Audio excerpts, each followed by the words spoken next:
Assalamualaikum students, how are you? I hope you all are very good. Okay students, we will start our today's lecture. Okay students, now open page 15.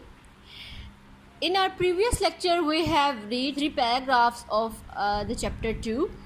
Now we will start our today's lesson.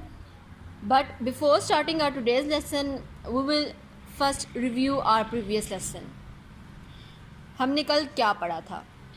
In our previous lecture, I have told you about two people who planned a kidnapping. ठीक है, और इसके लिए उन्होंने इंतखाब किया एक मशहूर और अमीर आदमी का जो कि सिमिट कस्बे में रहता था, गांव में रहता था। और उन्होंने ये सोचा कि वो इतने पैसे उनको दे देगा कि जितने वो चाह रहे हैं, डिमांड कर रहे हैं। उन्होंने जिस बच्चे का इंतखाब किया वो 10 साल का था, उसके लाल सुर्ख ब्राइट हेयर थे।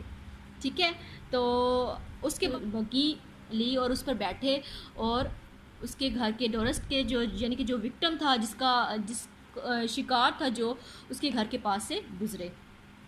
तो आज का हम लेसन अपना स्टार्ट करते हैं। हे सेज बिल, हे बिल ने कहा, will you like some candy, क्या तुम कुछ कैंडी खाना पसंद करोगे? ठीक है, अब कैंडी जो है वो स्वीट भी हो सकती है, मिठाई भी हो सकती है। The boy threw a piece of brick at Bill's head, लड़के ने ईंट का एक टुकड़ा बिल के सर पर फेंका। That boy put up a fight but eventually we got him in a buggy and drove up to the cave. लेकिन जो वो बच्चा था, इस लड़के ने खूब जद्दोजहद की, लेकिन बिलाखिर हम इसे बग्गी में डालकर गार तक पहुंच गए।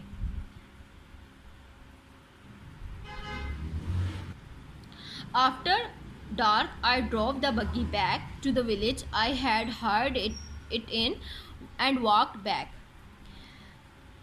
अंधेरा छाने के बाद बग्गी को मैं इस गांव में वापस छोड़ आया जहां से मैंने इसे किराए पर लिया था, और पैदल चलकर वापस आ गया।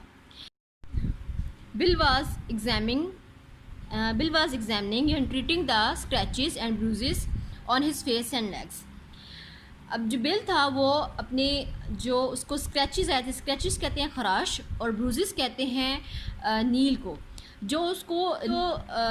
बिल था अपने चेहरे और टांगों पर मौजूद खराशों और नीलों का जायज़ा ले रहा था और इनकी मरहम पट्टी कर रहा था। There was a fire burning in the cave and the boy was sitting by it with two. गार में आग जल रही थी और लड़का अपने सुर्ख बालों में और लड़का वहाँ बैठा हुआ था।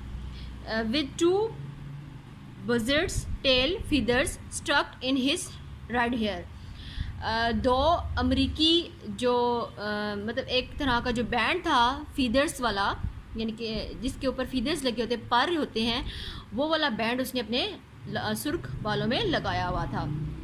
He points a stick at me and says, वो एक छड़ी से मेरी तरफ इशारा करता और कहता, हा crush pale face do you dare to enter Red Chief camp.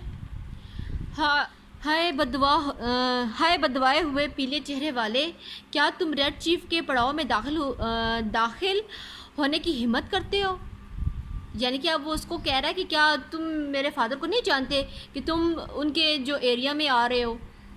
He is all right now, अब वो ठीक है, सेज बिल ने कहा। We are playing Red Indians, हम रेड इंडियंस खेल रहे हैं। आई एम ओल्ड हैंक, मैं ओल्ड हैंक हूँ, Red Chief's captive, Red Chief का कैदी। And I am to be scalped at daybreak, और मैं किसी भी वक्त मेरे सर से खाल उतार दी जाएगी।